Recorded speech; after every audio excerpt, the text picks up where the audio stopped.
आज नांदेड शहरात शिवसेनेचे उमेदवार यांच्या प्रचारार्थ उद्योगमंत्री उदय सामंत यांनी उद्योजक आणि व्यापारी यांची बैठक घेतली। त्यात त्यांनी ठाकरे गटाच्या नेत्यांकडून व्यापारी यांना भेसळखोर आहेत असं म्हटलं होतं। त्याचा त्यांनी निषेध केला आणि हा महाराष्ट्र शेतकरी, व्यापारी आणि व्यावसायिकांच्यामुळे आर्थिक क्रांती करू शकला असंही ते म्हणाले आहेत। व्यापाऱ्यांसोबत अतिशय चांगल्या पद्धतीची बैठक झाली। त्यांना देखील आवाहन केलं की सगळ्या व्यापाऱ्यांचा सन्मान हा महायुतीच्या सरकारनं कायमस्वरूपी केलेला आहे। आमच्या मुख्यमंत्र्यांनी, उपमुख्यमंत्र्यांनी केलाय।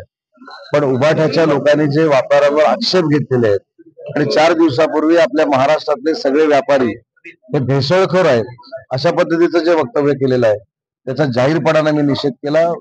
शेतकऱ्यांमुळे, व्यापाऱ्यांमुळे आणि उद्योजकांमुळे महाराष्ट्रामध्ये आर्थिक क्रांती झालेली आहे। महाराष्ट्र जो आर्थिक क्रांतीच्या दृष्टीने वाटचाल करतोय त्याच्यामध्ये या सगळ्या घटकांचा समावेश आहे।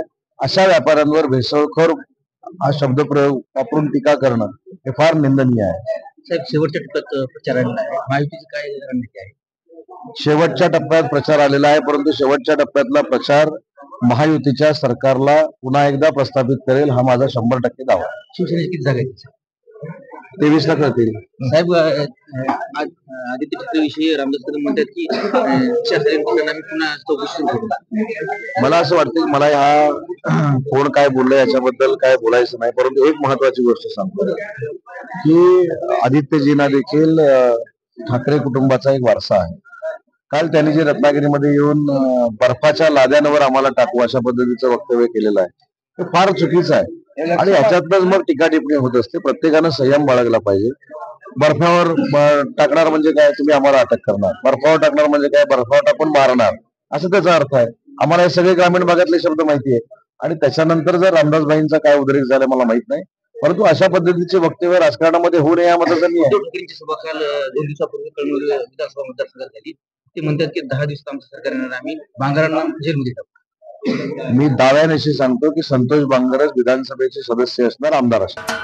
महाराष्ट्राचे सर्वमान्य दैनिक समर्थ गावकरी अहमदनगर, पुणे, नाशिक, जळगाव, धुळे, नंदुरबार, सोलापूर, कोल्हापूर, सांगली, सातारा, मुंबई, ठाणे, पालघर, रत्नागिरी, रायगड, सिंधुदुर्ग, नांदेड, उस्मानाबाद, बीड, औरंगाबाद, नागपूर, गडचिरोली, भंडारा, गोंदिया, अकोला, यवतमाळ, बुलढाणा येथून एकाच वेळी प्रसिद्ध होणारे एकमेव दैनिक, सर्वसामान्य जनतेचे खुले व्यासपीठ।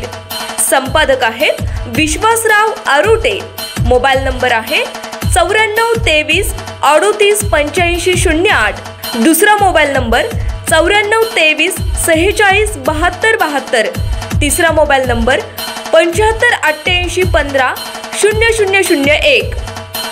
वेबसाईट आहे sgavkari.com।